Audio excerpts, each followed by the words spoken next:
Steve Jobs, Elon Musk, Warren Buffett, Bill Gates, Ted Turner. Success leaves clues, kids. I just named 5 of the greatest names in business in the last 150 years. And they all have one thing in common. They're ball busters. They're hard as nails. Where does that leave you?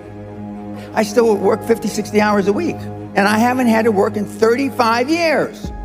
You're not willing to do anything. You're not willing to sacrifice anything to be a high-performance person. I don't want to be like that. No, most people don't. I want to be liked. Yeah, well, see, you want to fit in. I'm the only speaker that you're ever going to hear that really, with all his heart, doesn't give a shit. If I leave here you liking me, I did something wrong.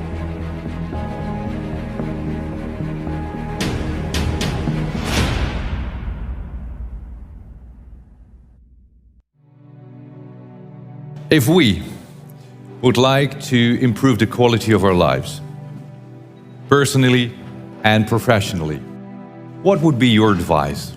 What can we do? What is most important? Well, the most important thing is self-esteem. The people that we read about, the people that we admire, the Elon Musks, the Steve Jobs, the Warren Buffetts, etc., all have one thing in common. They have extremely high self-esteem. Of course, you've heard me say this before, self-esteem is built the first 7 or 8 years of life. And unfortunately, we're with our parents the first 7 or 8 years of life. Ergo, we don't have too much high self-esteem. But to build high self-esteem, and the way you build high self-esteem, if you're 25, 35, or 45, is to be around, surround yourself with other people that have high self-esteem. Show me your friends and I'll show you your future. And so you can reverse your childhood by who you associate with. How do you do that? Well, you find people that are where you want to be, but they're already there. You're 22 years old, you're 32, you're 41 years old, and there's a guy or a gal who's 45 years old who is where you want to be. They've accomplished a lot of things. If you're into, they're saving the world, they're using their money for good causes, go associate with those people, be around those people. And they're easy to find. But they're not going to knock on your door. They're not going to come to your apartment or your flat and ask you, oh, can I help you? And the best tool I've ever seen, it's like it was designed for this, is LinkedIn. It's the best social media tool for what we're discussing. And you can find these people. Now just remember, everybody that's on LinkedIn, all the, 20 million or whatever people that are on LinkedIn are all there for one reason. They're there because they want to do business, they want to meet people. Unlike some of the other social medias like Facebook or Twitter. But I mean, LinkedIn, they're there for a common purpose. They have a common bond, they have a common goal.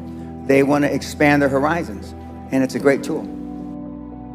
I had self-esteem. I didn't know till I got grown up and was an adult that everybody didn't have self-esteem.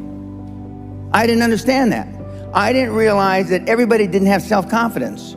I didn't realize that everybody didn't have self-worth. Gallup did a poll in 2016, worldwide, 87.6% of all the people on the planet. We'll just round it off. 87% of everybody that walks the face of the earth, 7.65 billion people, are unhappy. The high-performance people, the one thing that they all have in common is they're hungry. Hungry for a better life. Hungry for change. Hungry for the tough love their parents didn't give them. So is that what it needs? You have to be hungry, you need to feel the pain?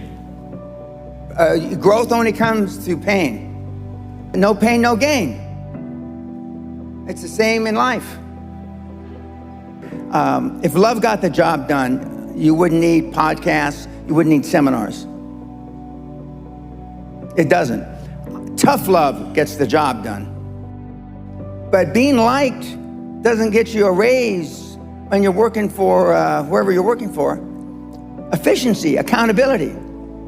Most people that come to seminars are there because they weren't held accountable when they were growing up.